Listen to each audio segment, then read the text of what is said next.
John, welcome back to Podcasting Made Simple. Glad to have you here today, man. Alex, I am here. I am fired up. I am ready to go. Man, I got to share something. The first time I met John Lee Dumas, I was actually at a podcasting conference in Orlando, Florida, and man, I was a table leader at this huge networking thing. I was table 23, if that tells you anything about how big this room was. And everyone was there except for one chair, and I was like, this is going to be a good group. Like, I'm going to lead some networking here. Out of nowhere behind me, I hear someone scream, "Table 23!" as loud as they humanly could, and I literally put my head down. I'm like, I have a crazy that's going to be at my table. I turn around, it's John Lee Dumas. I'm like, holy cow, I know this guy. Maybe a little bit crazy, but also a podcasting legend. So that was our introduction to each other, man. I remember getting to sit at that table with you and realize that although in the podcasting space you are a legend, you're also human and love to just meet other podcasters no matter where they're on their journey. So, man, I appreciate your service to podcasting and getting to meet you in such a fun way, if you will. It sounds like something I would do, and I'm sure we had a great time. And I do love meeting other fellow podcasters. I think it's a great space. It's crazy to see how it's progressed in 10 years now. It's insanity, but I love it. Yeah, man, I'm there with you. And actually, this is our 7th interview together. I've interviewed you on 6 stages / podcast. You interviewed me once on Entrepreneurs on Fire. And maybe our friendship is a little bit out of balance, but, here we are. Anyway, man, you ready to dive into our 7th conversation together here? Number 7, let's break it down. Sweet, man. Hey, so I just want to start from your journey as a podcaster, because, again, it goes back 10 years, which for most of us that are attending this event, watching this, whatever it might be, we're in our first 3 years, just statistically speaking, most of us. 3 to 5 years probably is where a lot of us are at. How different was podcasting back then, first off, to get started? Like, what was that like? Can you just go back and share that story? I mean, the thing that I remember by far the most was everybody just being like, okay, so what exactly is a podcast? Like, that was just such a question. Like, they feel like they should have known what it was, but they just didn't quite know what it was. It was like on the tip of their knowledge, the tip of their understanding. And I was just like, listen, pull out your iPhone, click on that purple icon, and like subscribe to my show. Like, I just made it simple for people. And then it was just kind of cool to see, it was like 2012 turned into 2013, 2013 turned into 2014. The show Serial came out as Serial. And that show just went viral. It got so big. And now all of a sudden, like, people aren't just getting around, the water coolers at work talking about, Friends that was on last night. They're also talking about the podcast they listen to on the way into work.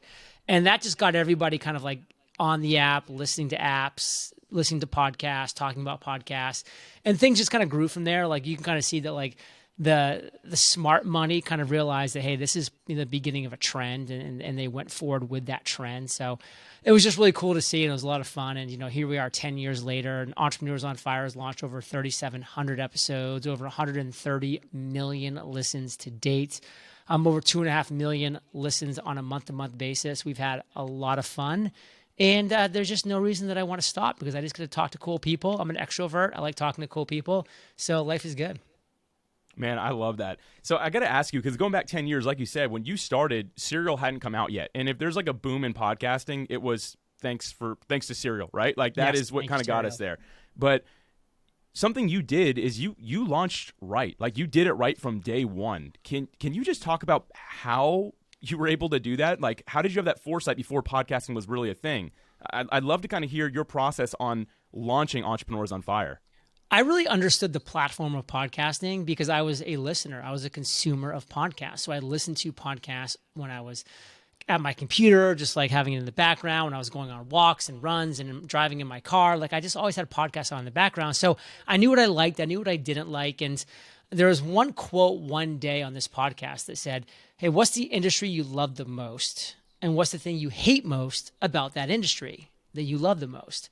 And I was like, well, I love podcasting. What do I hate about it? And I'm like, well, I do hate that some of the shows that I listen to only come out once a week. Like, to me, that's just frustrating, because I want to be getting inspired by my favorite podcast, by these entrepreneurial stories and strategies and tips and tactics. I want to be inspired by them every day of the week. I need it. Like, I need that inspiration. Otherwise, I'm going to, just flame out over the next 5 or 6 days waiting for the next episode to come live. That's just not enough content for me. And I said, well, that could be good enough to go with. Like, that could be a void in the marketplace that I want to fill. And so I launched Entrepreneurs on Fire based on that premise. I launched the first daily podcast interviewing entrepreneurs. So the day that I launched, Alex, it was the best. It was the best daily podcast interviewing entrepreneurs. Now, before all of you think I'm too cocky, it was the worst daily podcast interviewing entrepreneurs. It was the only daily podcast interviewing entrepreneurs.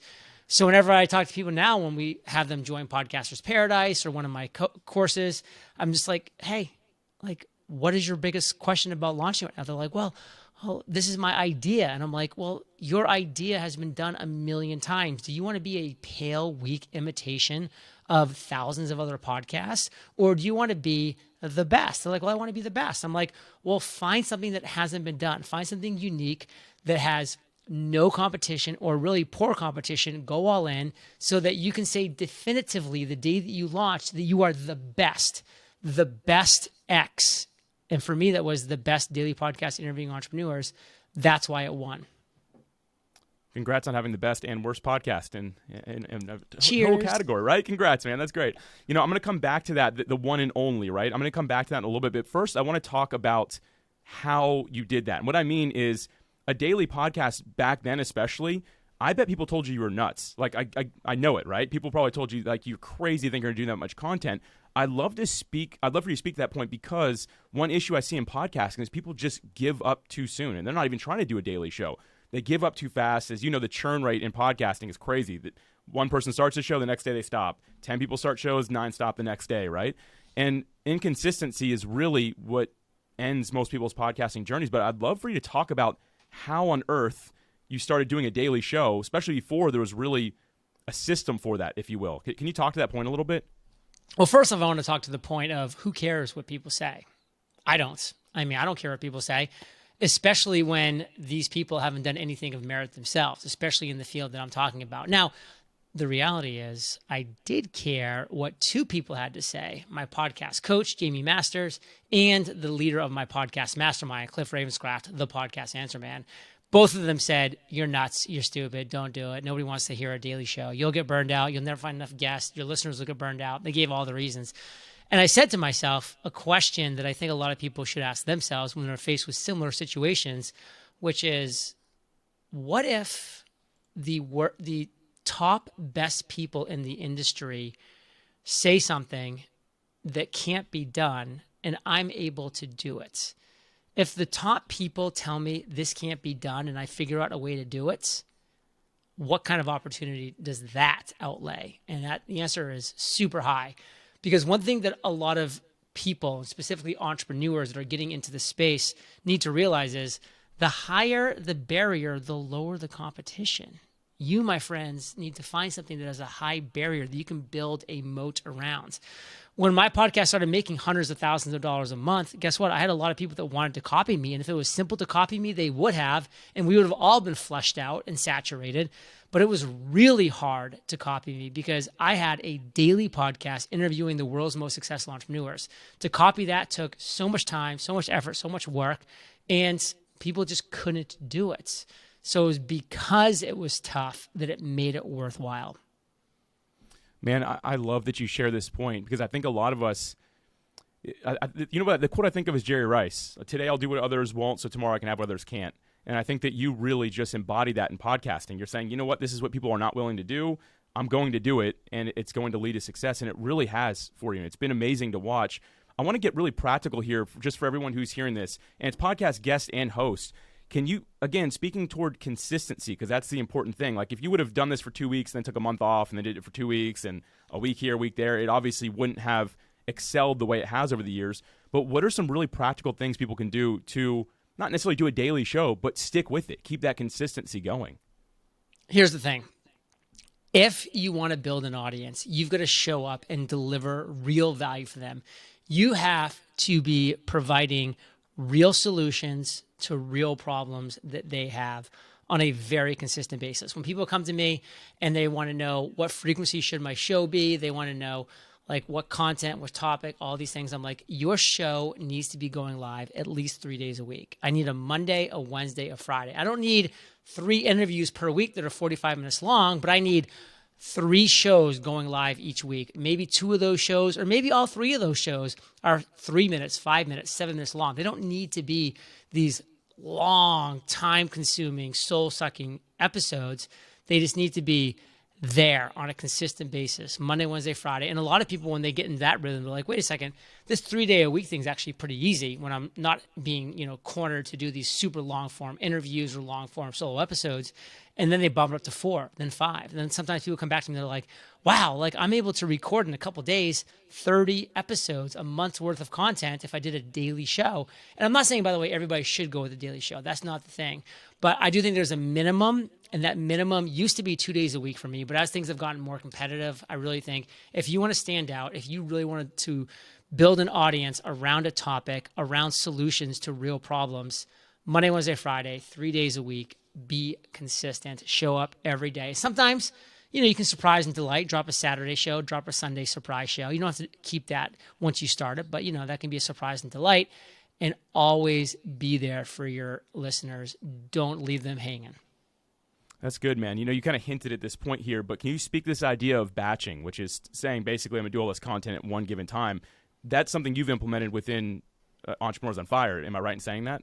So when I first was going to start a daily show interviewing entrepreneurs, those 2 individuals that I mentioned, Cliff and Jamie, they said, so you're going to wake up every single day and you're going to go into the studio and you're going to get on a call with an entrepreneur. You're going to interview them. Then you're going to edit the show. And then you're going to publish the show. And then you're going to wake up the next day and do it again and do the same thing on Saturday and Sunday and do the same thing on Christmas and Easter and Thanksgiving. And I said, I now understand why you think it can't be done, because that can't be done. There will eventually be a time when it doesn't work. And I don't want to have no life. I want to travel. I want to do this. I want to do that. But what if I woke up every Thursday and interviewed 7 people and then was done for the next 6 days? How does that sound? And they're just like, wait, how does that happen? And I just said, it's called batching like a baller. And that's exactly what happened. I just started scheduling people on Thursdays, did 7. I even went a stretch, like when I was about to go on big trips, I would do 16 people in one day. That got a little crazy. I mean, yes. Believe me. But, I wanted to go on these long extended trips, and I've taken 45, 75, 90-day European trips where Entrepreneurs on Fire was scheduled to go live for those 3 or 4 months while I was gone, and it went flawlessly, because I put in the work beforehand. And so to me, batching is everything. Like I'm batching interviews on other shows today. You're one of 8 interviews I'm doing today. On Thursday, I have 7 interviews for Entrepreneurs on Fire. And then next week, I have nothing on my calendar until Thursday when I have 7 interviews for Entrepreneurs on Fire, because that's batching like a baller. Man, I love this point. I have to ask now, I get the idea of it. I don't even want to ask about the 16, though. That's too many. So we're going to just stick with the 7, the number that you're talking about.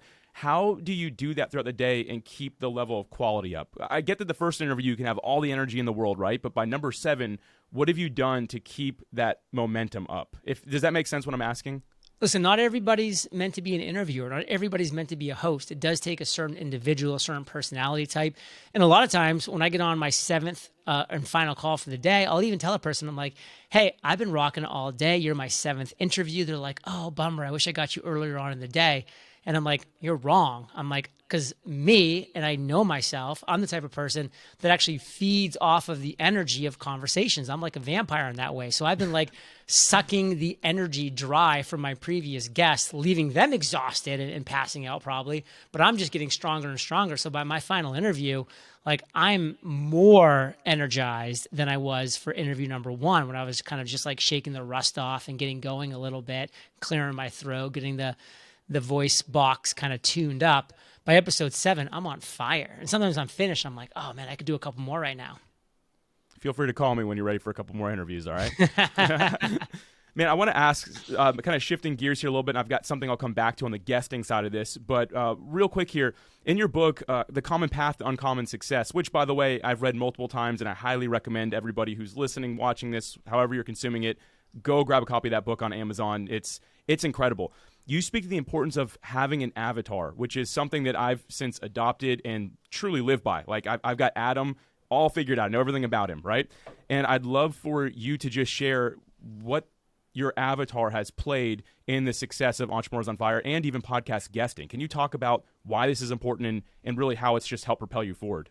We all need a North Star. And so many people are trying to make every decision in their business themselves. And that's a mistake because at some point, you're not the perfect listener for your podcast. You're the host of that show. You've moved in a different direction.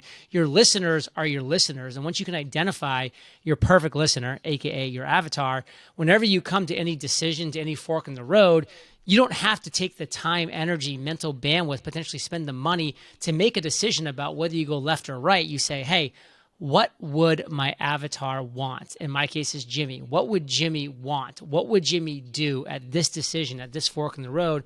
And then I know my avatar incredibly well because I created that person. And then since then, I've talked to many people in my audience who are almost identical to that person. And I understand what they want, what they need. And that's my North Star.